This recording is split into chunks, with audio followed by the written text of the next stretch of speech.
আবার তুই? সংকল্প নেই।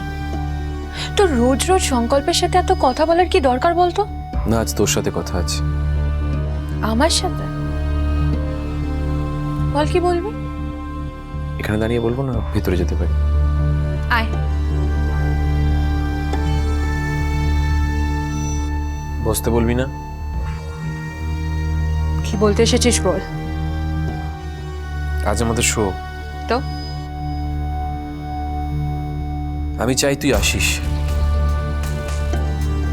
প্রথম কথা, তোর চাওয়াকে যে দাম দিতে হবে তার কোনো মানে নেই।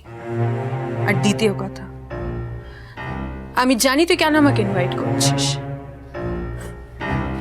তুই আমাকে এটাই দেখাতে চাইছিস তো যে তুই কিয়ার সঙ্গে খুব হ্যাপি আছিস। বিশ্বাস কর, আমি জানি, আলাদা করে বলার কোনো মানে নেই। Are you crazy? I am not crazy, you are crazy about that girl. দেখ, আজকে আমার শো, তাই তোর অবান্তর কথার উত্তর দিয়ে আমি সময় নষ্ট করব না, আর নিজের মেজাজটাও হারাবো না। তোরা তো মনে নেই, কিন্তু এই শোটা আমাদের জন্য খুব ইম্পর্টেন্ট, বিশেষ করে আমার জন্য।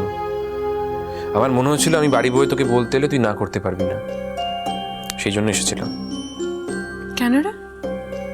না মানে, আমি তোর পারফরমেন্স দেখতে আসি বা না আসি তাতে তোর কিছু যায় আসে নাকি? সত্যি করে বল, কিছু যায় আসে? আমি কি কোনোভাবে তোর লাইফে এক্সিস্ট করি? তোকে তো বাড়িতে ইনভাইট করতে এলাম, এর মধ্যেই নিশ্চয়ই সব প্রশ্নের উত্তর আছে। শোন, আমি যদি শো দেখতে যাই তাহলে টিকিট কেটে যাবো। একজন মিউজিক লাভার যেভাবে যায় সেভাবে যাব। তোর কথায় যাচ্ছি এটা ভাবার কোনো মানেই নেই। ভাবিও না, আমি জানি আমার কথার তোর কাছে কোনো দাম নেই, আশাও করি না। আমি শুধু আমার কর্তব্য পালন করতে এসেছিলাম। কর্তব্য? তুই আমাকে কর্তব্য দেখাচ্ছিস? একদিন এই দলটা উঠে যেতে বসেছিল, আমি পাশে না দাঁড়ালে আজকে এই দলটা এক্সিস্টই করতো না। জানি। কিচ্ছু জানিস না তুই। এখন কোথা থেকে একটা মেয়ে এসেছে, সে তোকে মাথায় তুলে নাচছে আর তুই সেটা খুব এনজয় করছিস। কেউ আমার মাথায় তুলে নাচে না। হ্যাঁ, নাচছে। নাহলে ও কি করে জানলো যে কোন ওষুধ খেলে তোর গলা পরিষ্কার হবে? বল আমাকে। টিমে এতগুলো মেম্বার্স আছে, কারোর জন্য ভেবেছে? কারোর জন্য কিছু ভাবছে না, সব ফোকাস তোর দিকে, তোকে নিয়েই ভেবে যাচ্ছে। আর আমাকে সত্যি কথা বলতো, এত লোকগুলোর সামনে যে তুই এই অ্যাটিটিউডটা এনজয় করছিস, তোর মনে হয় না this is a very bad attitude? সবার খারাপ লাগবে। অশোক, তোর ভাবার সব রাস্তাই তো বন্ধ হয়ে গেছে, তুই ব্লক হেডেড হয়ে গেছিস এখন। চিরকালই না প্যাম্পার্ড হতে খুব ভালোবাসিস, কেউ তোকে প্যাম্পার করলে তুই সব ভুলে যাস। তোর কথা শেষ? আমি তো কথা বলতে যাইনি, তুই কথা বলতে এসেছিস। অর্ণা প্লিজ, রিকোয়েস্ট করছি তোকে আমি। আর কয়েক ঘন্টা বাদে আমাদের শো শুরু, আর তুই জানিস এটা আমার জন্য খুব বড় একটা পরীক্ষা, আর এই পরীক্ষার উপর আমার জীবনের অনেক কিছু নির্ভর করছে। তুই খুব ভালো করে জানিস অর্ণা, আমাদের ফ্যামিলির অবস্থা কিন্তু ভালো নয়। আমরা একটা প্রবলেমের মধ্যে দিয়ে যাচ্ছি, সেখানে আমার রোজগার করাটা খুব ইম্পর্ট্যান্ট। আর আমি তো গান ছাড়া অন্য কোনোভাবে রোজগার করতে পারবো না। এই সব কিছু জেনেও তুই কেন আমার মুডটা অফ করে দিচ্ছিস আজকে? এসেছিস কেন? আর যদি মুড নষ্ট হয়ে যায় না, কিয়ার কাছে চলে যাবি, কিয়া তোর মুড ঠিক করে দেবে। এটা কি তোর শেষ কথা? হ্যাঁ, এটাই আমার শেষ কথা। যেটা আমি দেখেছি আমি ভুলতে পারবো না। কি দেখেছিস তুই? না, নিজের চোখে কি দেখেছিস? যেটা আমি দেখেছি সেটা আমি বলে দিয়েছি। কি দেখেছিস বল না। মেয়েটা তোকে ভালোবাসে, তুই মেয়েটাকে ভালোবাসি, এটা পরিষ্কার করে কেন বলছিস না তুই? কি হলো? দেখ, মেয়েটা কিন্তু মেয়েটার দিক থেকে আমাকে সিগন্যাল দিয়েছে, আমি বুঝেছি সেটা। তোর কিসের বাধা বল আমাকে। ও তুই কি আমাকে ভয় পাচ্ছিস না আনইজি ফিল হচ্ছে তোর?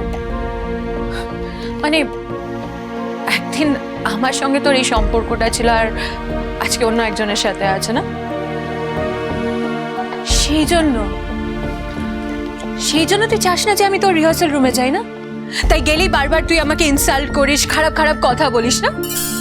বেঈমান, অকৃতজ্ঞ তুই। এই অনেকক্ষণ ধরে ইনসাল্ট করছিস আমাকে। হ্যাঁ, এই অধিকারটা তোর নেই। করেছি তো করেছি, ইনসাল্ট করে যাব, তোর কি? তোর কি মানে? আর যাই করে থাকি বেইমানি করিনি কোনোদিন তোর সাথে, কোনোদিন করিনি বেইমানি। বেইমান বরং আমি বলতে পারি তুই বেইমান। তুই আমার তো ছেড়ে চলে গিয়েছিলি। রিভেঞ্জ নিচ্ছিস? কাজ করেছিলি না আমাকে, সেই জন্য সংকল্পের সঙ্গে আমি সংসার করতে পারিনি। কেন পারিসনি? সেই দোষটা তো আমার নয় অর্ণা। তুই কেন পারিসনি আমায় বল? আর তুই আমায় ব্লেম দিচ্ছিস কেন? আমার তো কোনো দোষ নয়, তুই সংসার করতে পেরেছিস কি পারিস সেটার জন্য। আর সংকল্প কিন্তু অত্যন্ত ভালো ছেলে, তুই সেটাও নিজে জানিস এবং স্বীকারও করিস সেটা। তাহলে কেন অ্যাডজাস্ট করতে পারছিস না? ওর ফিয়ন্সে আছে বলে? তো তুই তো আইনত এতদিন ওর স্ত্রী ছিলি, তুই প্রশ্ন কর, ওর ফিয়ন্সে নিয়ে কথা বল। তুই তো ইগনোর করতে পারিস পুরো ব্যাপারটা, সেটা কেন করছিস না? সবাই তো তোর মতন সেলফিশ, তোর মতন হলে হয়তো তাই করতাম। ছেলেটা অনেস্ট, আমাকে ওর ভালোবাসার কথা বলেছে, আর আমি অনেস্টলি বলেছি যে আমি কোনোদিন ওকে ভালোবাসতে পারবো না। আমাদের মধ্যে একটা বন্ধুত্ব আছে আর সেটাই থেকে যাবে। যদি তোর মতন হতাম তাহলে ওর ফিয়ন্সেকে ইগনোর করতাম, এখন যেমন তুই করছিস। দেখ না, কাউকে ছোট করলে নিজে বড় হওয়া যায় না। আর তুই বা ভাবছিস কেন তুই কাউকে ছোট করলে সে ছোট হয়ে যাবে? আবারও বলছি, যদিও এই কথাগুলো বলার তোকে কৈফিয়ত দেওয়ার কোনো প্রয়োজন নেই আমার। কিয়া কিন্তু দলে নতুন জয়েন করেছে এবং কোনো পার্সোনাল এজেন্ডা নিয়ে আসেনি দলে। ও একজন মিউজিক লাভার, আর আমার সাথে কিয়ার কোনো ব্যক্তিগত সম্পর্ক নেই। যদি কোনোদিন হয় বা হওয়ার সম্ভাবনা থাকে, আমি এসে তোর কাছে স্বীকার করব। প্রথমে তোর মুখের ওপর বলবো যে হ্যাঁ, আমি ওকে পছন্দ করি। তুই জানিস আমাকে, আমি একটা একবজ্ঞা ঘোড়ার মতো, ওয়ান ডাইমেনশনাল। আমি যাকে ভালোবাসি তার জন্য জীবন দিতে পারি অন্য। জানি তো, যেমন এখন তুই কিয়ার জন্য জীবন দিতে পারিস। হ্যাঁ, দিতে পারলেও তো ভালো হতো, কিন্তু সেভাবে কখনো ভেবে দেখিনি জানিস। ইনফ্যাক্ট তুই আমায় প্রথম রিয়ালাইজ করালি যে বন্ধুত্ব ছাড়াও আমাদের মধ্যে কোনো সম্পর্ক তৈরি হতে পারে। কিন্তু সেটা তো আমার দোষ নয়, সেটা তোর প্রবলেম যে তুই এরকম ভাবে ভাবতে পারিস, তোর মনটা এরকম। যাকে যেটা বলতে তোকে এসেছিলাম, তুই কিন্তু সেদিন আমাকে অপমান করেছিস, কিয়াকে অপমান করেছিস।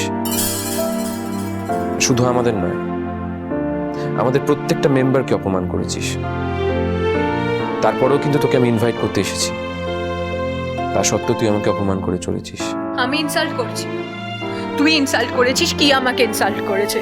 ওই মেয়েটা আমাকে বলবে যে একটা সিঙ্গারকে রেস্ট দিতে হয়, লাইক সিরিয়াসলি? তো কি, তুই তো খুব ভালো করে জানিস কিয়া আমাদের দলে নতুন জয়েন করেছে। ওর পক্ষে জানা সম্ভব না যে দলে কার সাথে কার কিরকম আন্ডারস্ট্যান্ডিং। না, তোকে বুঝতে হবে অর্ণা, তুই দলের জন্য কতটা কন্ট্রিবিউট করছিস সেটা কিয়া কি করে জানবে? এটা তো কমন সেন্স।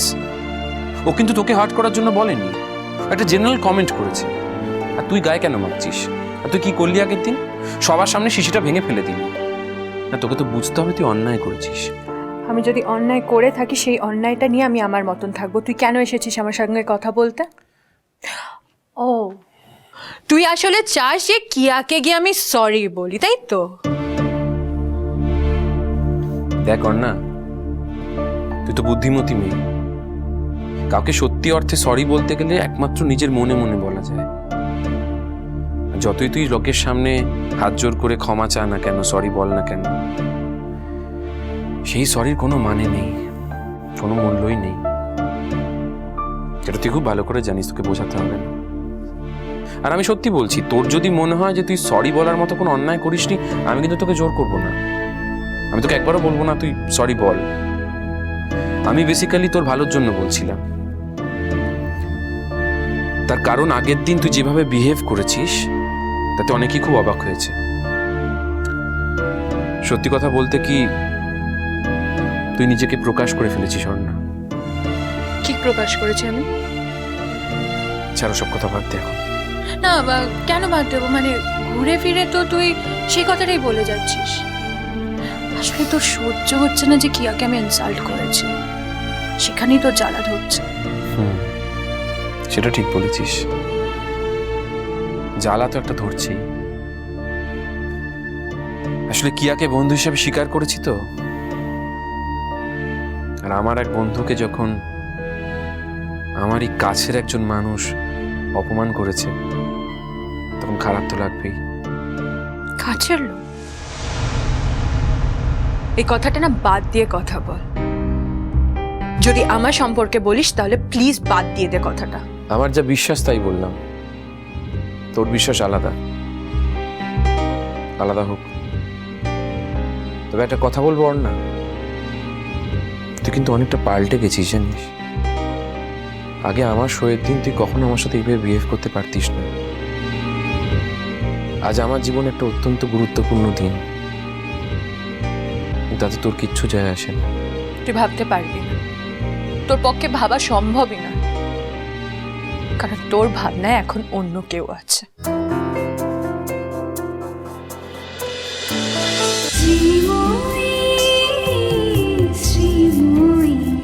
স্টার জলসার প্রিয় শো দেখার জন্য সাবস্ক্রাইব করুন আমাদের ইউটিউব চ্যানেলে এবং আপডেটেড থাকার জন্য প্রেস করুন বেল আইকন। চলো চলো চলো চলো পাল্টাই